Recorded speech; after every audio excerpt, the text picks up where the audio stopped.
Devin Becker, Becker Safety and Supply. Excellent. Thank you for joining the program here today. This is definitely one of the businesses I figured that would be open during the COVID-19, the coronavirus shutdown. So we doing some shutdown shout outs. Devin Becker, Becker Safety and Supply. How you doing out there in Greeley, Colorado? Living the dream. Some days it's a nightmare. Well, I tell you, we were just mentioning, as we chit-chatted before we started hitting record, that it's been quite a month, I mean, really, when you look back at the last 30 days, it just seems, one thing is topping another. And, really a lot of this started last November. And, that's when I think Whiting, of course, Whiting's in the news recently by doing some restructuring, and they were in the news back in November. And then, of course, we had Russia and OPEC happen. It's just looking back at the last 3-4 months, and then you look at the coronavirus, it's just hard to imagine the last 30 days even happened, Devin. Just talk to me about how you guys are processing there. Yeah, I mean, it's definitely something that we've never seen before, with our business. We're very heavily invested in the oil and gas industry, and, it's one thing for oil and gas prices to go down, but for the whole economy essentially to be shut down, we've never seen this. No one's ever seen something like this before. So, we're just trying to get as much information as we can and just make those decisions based upon, the facts that we're getting. So. Well, the one thing, though, is there is things moving along, and I know after they get a handle on it, they're going to probably do a gradual roll back or a roll out, if you will. I don't think it's going to be a full-on. I mean, the NFL's even considering playing some games in front of like 200 fans next year. I mean, it's like everything is on the table, you know what I mean? But really the safety industry, and that's what you are, I believe. You're really the safety industry. Yeah, you've got supply and retail and things like that, but at the end of the day, you are involved in the safety industry. So I don't know how you're going to weather the storm or if you're going to, but I see where you are an essential business. You guys are open, so you're doing, how you maneuver behind the scenes is up to you. And, I'm not asking for your business plan or anything, but talk to me a little bit about some of those things that are selling, that people are needing right now, because there is some business happening. There is people still operating out there. Yeah. So as our business is deemed essential, that's definitely helped us a lot, because we know that we can stay open through this, just because the products and services that we provide.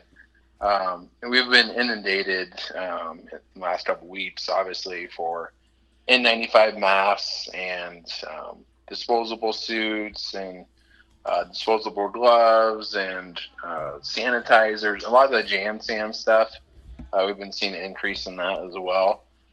So yeah, we've been reaching out to all of our vendors to try to source, products that we can get, and we've had to get a little creative and, reach out to potentially the new vendors and, figure out different ways of getting it. We even, took a delivery truck up and picked it up at a terminal, up in Wyoming to just speed up the process of getting the products to our customers.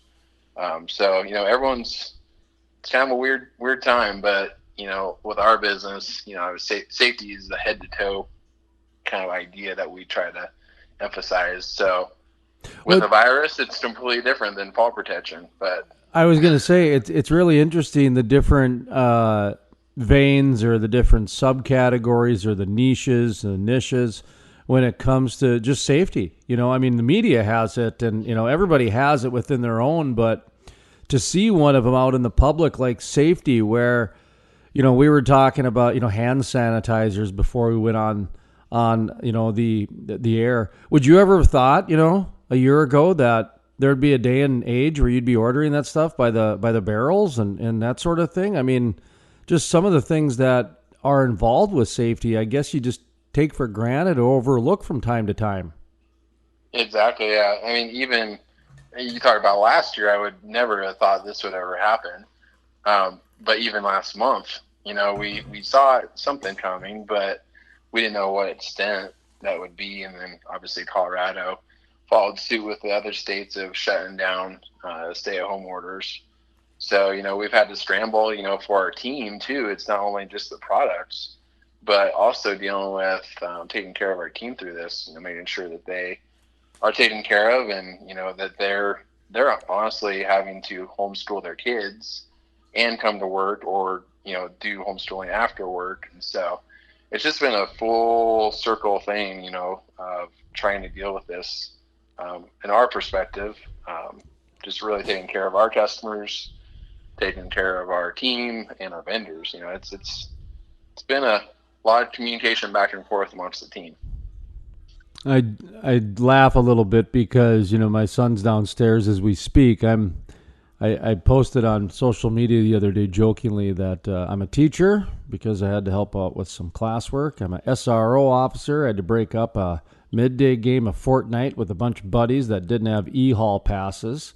And then I'm a little lunch lady because I had to make lunch. And then I'm also a counselor. I got to break up if I should go to virtual class or should I surf the net or what. So peer pressures. And so all that while being an essential, because technically I'm media and oil and gas. So I get the double whammy, just like you, safety and oil and gas. It's like you're extra double essential. Talk to me a little bit about your customers right now. You've got obviously an online store. That makes total sense. But I've been to your retail outlet. I mean, you've got a very large retail outlet. You've got a embroidery area in the back. You've got, you've got employees, and you've got, I imagine you have outside sales. You mentioned trucks a few times. So how are you guys handling this? I mean, are people still coming to your retail location, or do they have to have appointments? Or like I said, I'm sure your online is doing probably better than before, if not fine now. Yeah, I mean, we've tried to kind of be sensitive to the workers that we are dealing with, and a lot of them maybe have to stay in the office, but we realize there's a lot of our customers, they don't get that luxury, and so we've stayed open for our retail aspect of it. Obviously, we've seen the number of people walking in decrease, but we've also positioned it in a way too that people can order online at beckersafety.com, and they can come either pick it up or they can have it shipped to them. So we're just trying to limit that exposure to them if they feel that's necessary for them. But yeah, we do have outside sales, and so they're having to change the playbook a little bit for themselves, and they may not be able to visit their customers in person. So, utilizing technology to, get as close to the customer as you can without being there. And, we do have our customizations team. And so we've opened up, free embroidery for all new orders until all this stuff is done, because we want to keep them busy, help save our customers money, and just be a full one-stop shop for everyone. All right, Devin Becker, Becker Safety and Supply. I do want to give you a little pop quiz here off the side, because right before our interview, I just finished the last episode of Ozark on Netflix. And boy, I tell you, between people flooding the social media right now, trying to figure out a way to connect with other people, the social media is off the hook. But then I was thinking Netflix is probably being downloaded quite a bit. Have you been watching much Netflix? Yeah, I mean, what else is there to do other than... So I don't. Have you seen Ozark? I have. My wife and I watched that. We're about halfway through the third season. Okay. Just craziness. So it's what's interesting about the third season is I just finished it, and I don't want to give any spoilers at all, but two things I'll tell you is that it gets better and better each episode as it goes. And the brother, who I didn't really care for in the beginning, I really liked in the end. And I think the therapist is probably my favorite character this season. So getting paid off from both sides of it. Yeah. Isn't that great? Them getting paid off by the husband and the wife to win arguments. I thought that was just a great storyline. But I understand you've seen Tiger King. Talk to me about that. I haven't seen it yet. So tell me why everybody's talking about this. Yeah, so actually, I didn't even hear about it until about a week ago. And then one of the guys that works for us, he's actually from one of the towns, I think that where Tiger King's new place was being built. And so he's actually been to the Tiger King exhibit or whatever you could call it. And so that definitely intrigued me. And they started talking about it. I'm like, how do you explain this show? And so we binge watched the 7 episodes on it. And yeah, when you ask someone, hey, have you watched Tiger King? They're like, what's Tiger King? Like, how do I explain it? Like, there's no way to explain it without it sounding super crazy. One person described it to me as everything that a bizarre reality show could have is in this show, from redneck thruples to exotic animals. And I just looked at him and I cocked my head and I went, yeah, that would be about everything. Yeah, it's the craziest show, and it just keeps getting weirder and weirder, and you're like, it can't get any weirder. And then it just keeps getting weirder and weirder. I guess, is there a lawsuit involved? Is there a court case? Is that why there's got to be something like that ties this together, or is it just a straight documentary? Or yeah, I mean, I don't want to spoil it, but obviously there's someone ends up in jail, and there's yeah. So I'm not going to tell if you haven't watched it, but yeah, it's crazy, and someone got fed to the lions, and like literally. Yeah. Oh, yeah, wow. That's the claims. Yeah, it's nuts. It's out of this world. So when you're at home, hanging out with this quarantine, nothing like a little appreciation of how crazy other people are to make you feel better. Well, there you go. Your Crude Life weekly Netflix updates with Ozark and Tiger King. I'm telling you, we have to start giving people homework assignments and check in and do that sort of thing, because I imagine there's a lot of people out there. Well, from a media standpoint, hey, you got to give the people what they're doing and what they want. And you're right. I mean, we were talking about social media, but I think there's probably just as many people, if not more, doing the Netflix thing. We didn't even get into the day drinking, which apparently is a huge thing now with liquor sales off the hook. And people are like, yeah, I think I'll have a glass of wine at noon now and that sort of thing. So it's a little different. You're at the office, so you don't experience anything like that. But a lot of those people at home, that's starting to be a little bit of a thing now. And so anyway, but all right. Netflix is it's got the whole seasons of The Office too. So if you really want to binge on The Office, that's my third pick of what to watch on Netflix. How about out in Colorado? I mentioned Whiting earlier, and I'm not trying to pick on them. They just happen to be in the news. But like as I mentioned, they back in November, they posted some debt. The OPEC, Russia happened. Colorado has a governor who's come out and publicly said war on oil and gas. And Jim Cramer, he thinks, that there's going to be more oil and gas companies, everything else too. You're in Weld County. You're like in ground zero of where there's oil and gas activity. What are you hearing from some of your colleagues, some of your customers? What are you feeling out there in the area as really there is a restructuring happening? I mean, there's no easy way to put it, because it's best to be positive, but at the same time, you have to accept a little bit of reality that there is some restructuring in the marketplace going on. Yeah, it's like that black swan event, right? Two things that you never think would happen at the same time happen. So we've seen a lot of companies laying off. We've heard rumors of that, and actual layoffs we've heard. And so, yeah, it's super sad to see, because in Weld County, we are the number one producer in Colorado for the county. So, that's a lot of jobs. And our governor isn't very friendly of the oil and gas industry, but it's kind of funny how he still deemed an essential industry. But well, that's a whole different topic. I did want to ask you about that a little bit in terms of how do you think industry could accentuate that a little bit? Because I understand that there's a virus and there's a lot of things happening, but at the same time, I am seeing headlines that tie, climate change and the reduction of air pollution to this virus. Boy, they're certainly being opportunistic on the opposition side in terms of that climate change, oil and gas fight.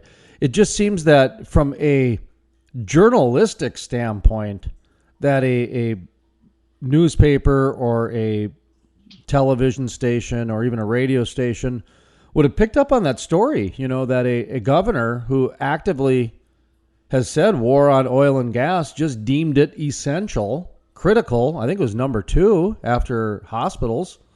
And, that's a chicken and egg situation there if you want to rank them. But, you're in the industry and you talk to a lot of different people. How can the industry get, back to at least a level playing field? Yeah, I think it's just obviously education, right? Yeah. You have to educate the people. But, you look at the stuff that's happening, the products, the services, the healthcare instruments, like those things that are being produced, the masks and all those crazy things that, GM making masks and ventilators and like weird stuff like that you never think you'd see. Like, how is that stuff made possible? It's through oil and gas production.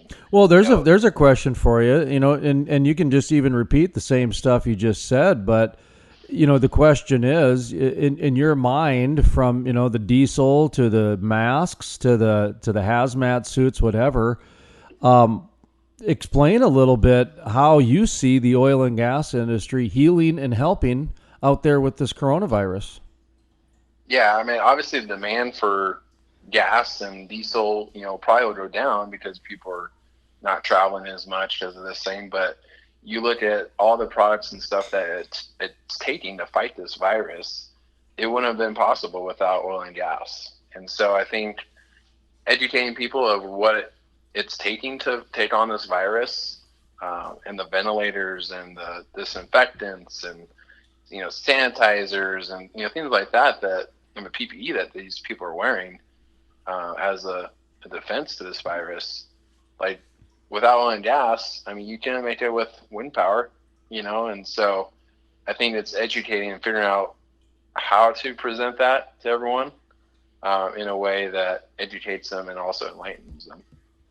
It is a challenge, and I'm not sure what the answer is, and I don't know if anybody has the answer. That's why I ask or bring it up, because I think we're in a time right now that everything should be on the table. That we're very much in a time that everything should be on the table, and we've got to rationally and figure out together ways to take things off the table.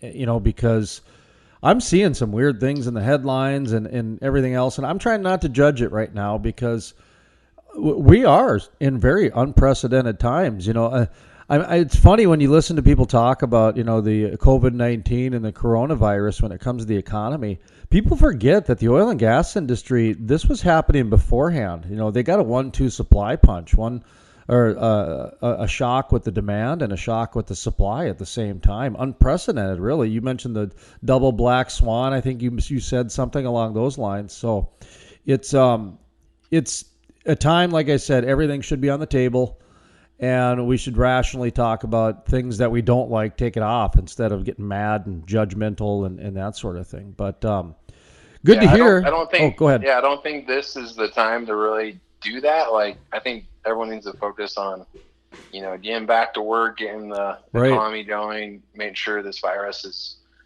dealt with. And then that's the time where you can say, hey, we came out of this, and the reason we came out of it is because the products and the services that come from oil and gas.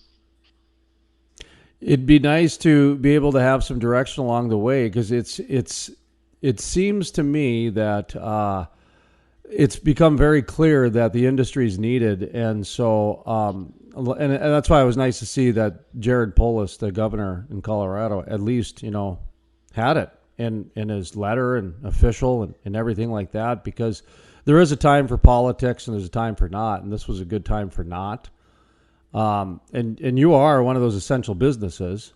Talk to me one more time about some of the things that you guys have that people are probably looking for in this time right now. Because you're right, it's time to focus on the work that's needed, and your guys' work is needed as well as other people's work. And yeah. So I mean, like everything related to workplace safety, obviously we got that covered. So if anyone needs that, we got you taken care of. Special stuff for this virus, obviously. The N95s, sanitizers, pallets of water, disposable suits, things like goggles, all that fun stuff. We've been sourcing a lot of that, so feel free to reach out to us at beckersafety.com, and we'll do our best to get you taken care of. Obviously, supply and demand, and things are getting crazy, but we'll do our best to take care of you.